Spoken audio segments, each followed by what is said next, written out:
UDFിലെ സന്ദീപ് വാര്യരുടെ തെരഞ്ഞെടുപ്പ് വിജയാഹ്ലാദത്തിന്റെ മറവിൽ തൃക്കരിപ്പൂർ തങ്കയത്തെ CPM ഓഫീസായ EK നായനാർ മന്ദിരത്തിന് നേരെയുണ്ടായ അക്രമത്തിൽ പ്രതിഷേധിച്ച് LDFിന്റെ നേതൃത്വത്തിൽ പ്രതിഷേധ പ്രകടനവും പൊതുയോഗവും നടത്തി. തൃക്കരിപ്പൂർ ടൗണിൽ നടന്ന പ്രതിഷേധ പ്രകടനത്തിൽ നൂറുകണക്കിന് പ്രവർത്തകർ പങ്കെടുത്തു. അത്യാധുനികവും ലോക നിലവാരവുമുള്ള ഫർണിച്ചറുകൾ വമ്പിച്ച വിലക്കുറവിൽ നിങ്ങളുടെ വീട്ടിലേക്ക് എത്തിച്ചു നൽകുന്നു. ബെഡ്റൂമോ, ലിവിംഗ് റൂമോ, ഓഫീസോ, സ്റ്റുഡിയോയോ ഏതൊന്നിനെയും ഭംഗിയാക്കാൻ ആർട്ടിക് ഫർണിച്ചർ ഇന്ന് തന്നെ സന്ദർശിക്കും. Arctic furniture, Kasaragod, Uppala, Mangalore, Kanhangad, Vadakara. കക്കുന്നം തട്ടാർക്കടവ് റോഡിലുള്ള തങ്കയം CPM ഓഫീസിന് നേരെ രാത്രി പടക്കമെറിയുകയും ഓഫീസിലെ ഫർണിച്ചറുകൾ ഉൾപ്പെടെ നശിപ്പിക്കുകയും ചെയ്തിരുന്നു. UDFിലെ ഒരു സംഘം നടത്തിയ അക്രമത്തിൽ പ്രതിഷേധിച്ചാണ് തൃക്കരിപ്പൂർ ടൗണിൽ LDFിന്റെ നേതൃത്വത്തിൽ പ്രകടനവും പൊതുയോഗവും സംഘടിപ്പിച്ചത്.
LDF നേതാക്കളായ M Ramachandran, TV Kunhikrishnan, PA Rahman, TV Balakrishnan, M Gangadharan, P Sanal, VV Krishnan, C ബാലൻ, E Balakrishnan, AG Basheer, MP Bijeesh, TP Usha, MV Yusuf Ali, VV Sureshan എന്നിവർ നേതൃത്വം നൽകി.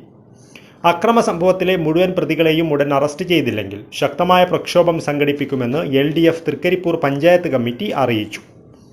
News bureau, Cheruvathur.